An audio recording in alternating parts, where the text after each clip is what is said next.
So here's something that'll ruin your day. A T-Rex got cancer.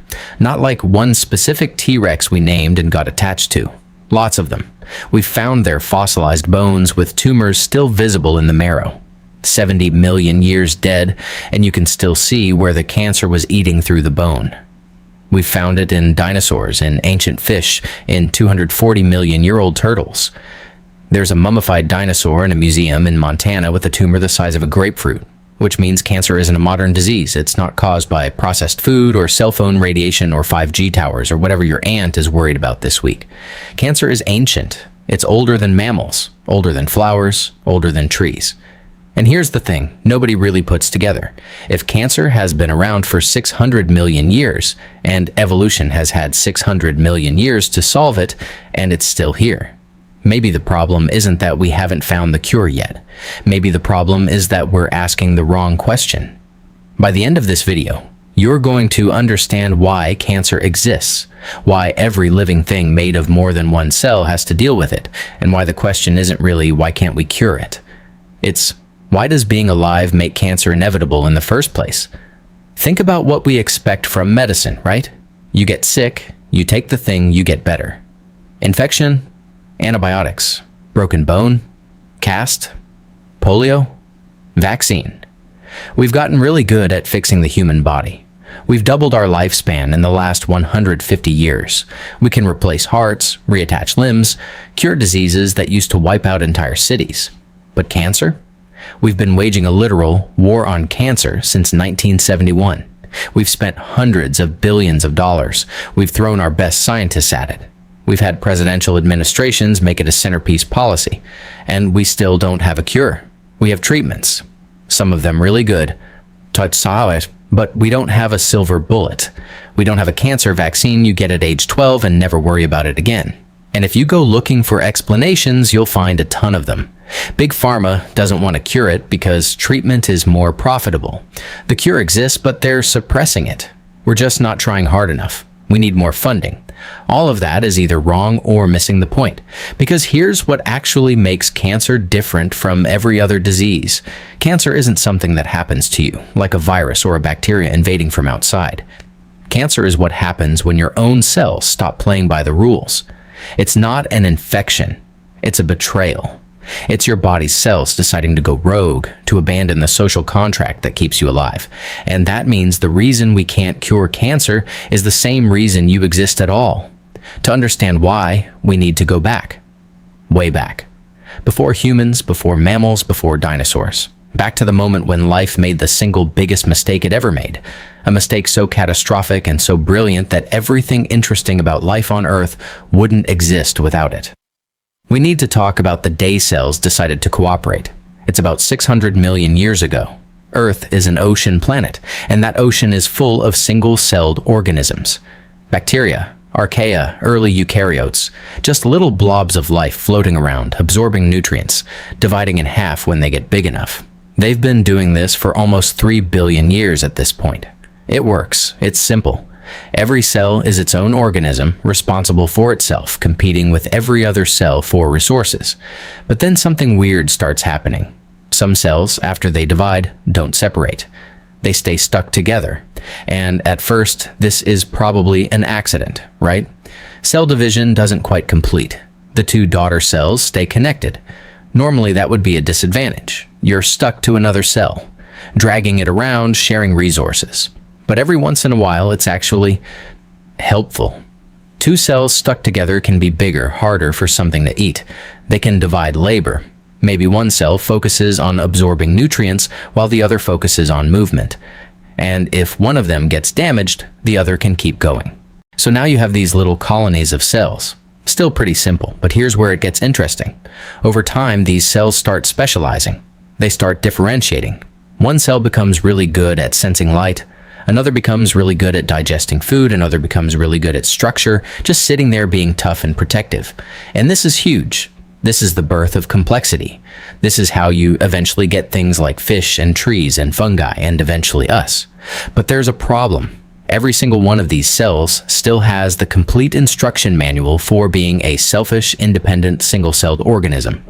That DNA is still in there. because that's what their ancestors were for 3 billion years.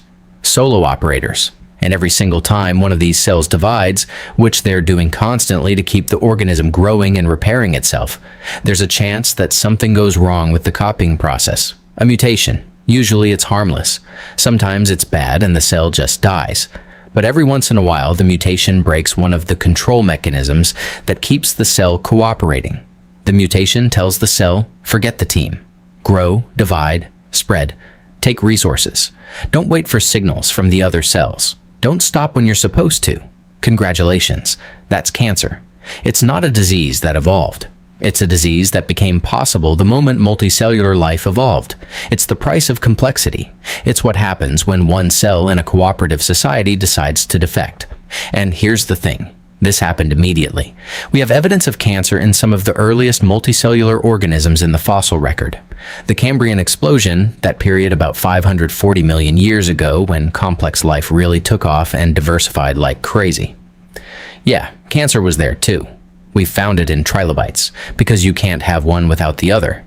You can't have a body made of trillions of cooperating cells without the constant risk that one of them will stop cooperating. This is the fundamental answer to why do we have cancer? Because we're not one organism. We're a colony of 37 trillion organisms that have agreed to work together.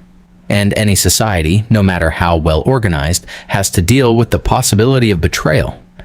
Okay, but if cancer has been around for 600 million years, why hasn't evolution solved it? Evolution is usually pretty good at this stuff, right? If there's a problem that kills organisms before they can reproduce, evolution tends to weed it out. So why didn't all the cancer-prone organisms die off, leaving only the cancer-proof ones?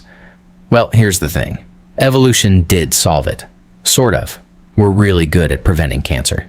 Your body is running a massive counterintelligence operation every single second of your life. Every cell has multiple checkpoints during division.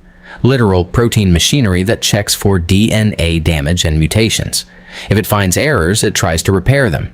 If it can't repair them, it triggers the cell to self-destruct. Apoptosis, programmed cell death. The cell kills itself rather than risk becoming cancerous. You also have an immune system that's constantly patrolling for cells that are acting weird.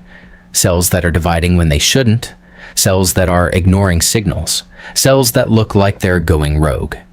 Your immune system finds them and kills them before they become a problem. And this works incredibly well. Most mutations never become cancer because they're caught and fixed. Most cells that do turn cancerous are killed before they can spread. But here's the math problem.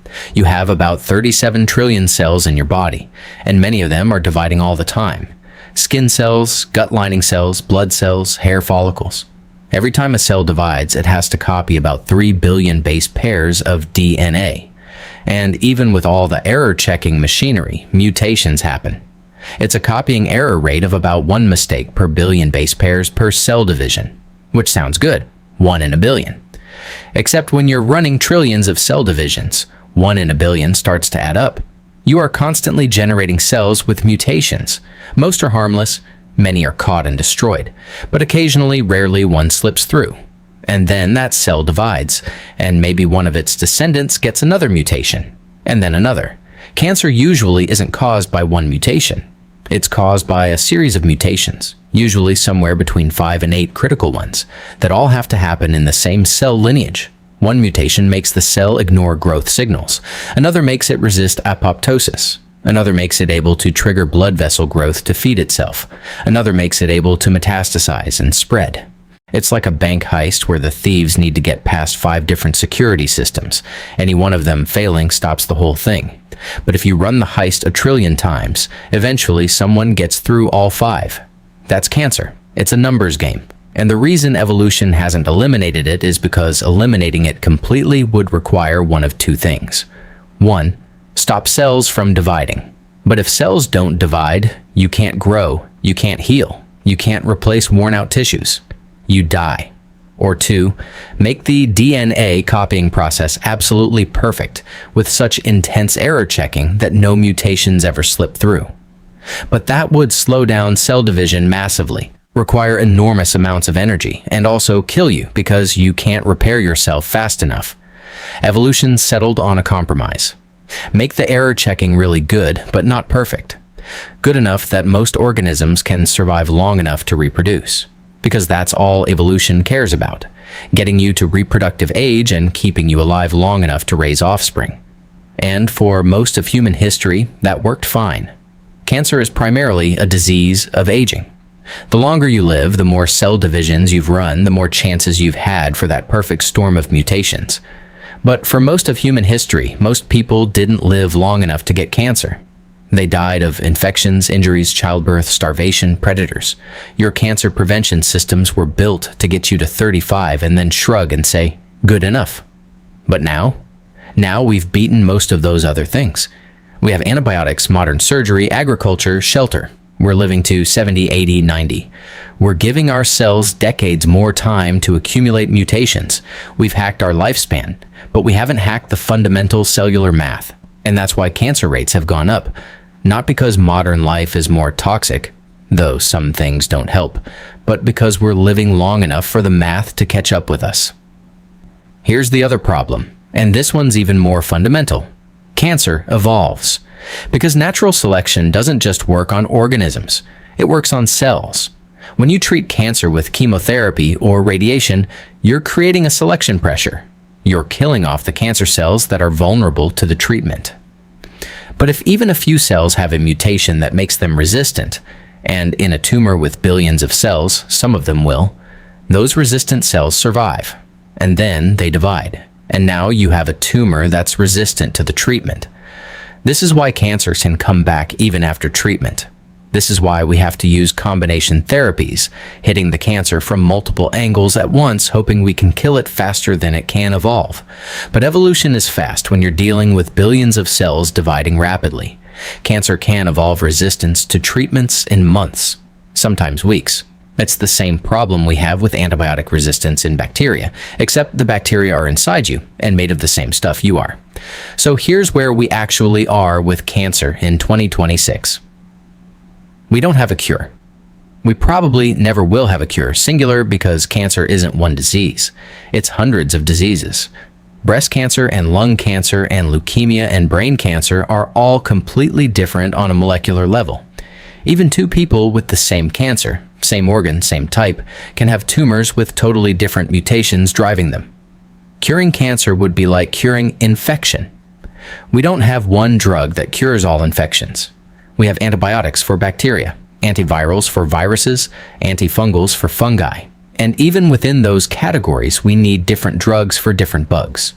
Cancer is even more complicated than that because, again, cancer cells are your cells. A bacteria is easy to target because it's foreign, so it has different structures, different metabolism.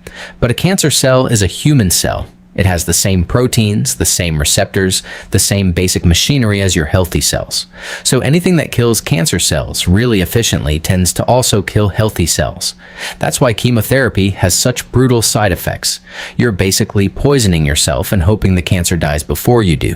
You're targeting fast-dividing cells, which includes cancer, but also includes hair follicles and gut lining and bone marrow.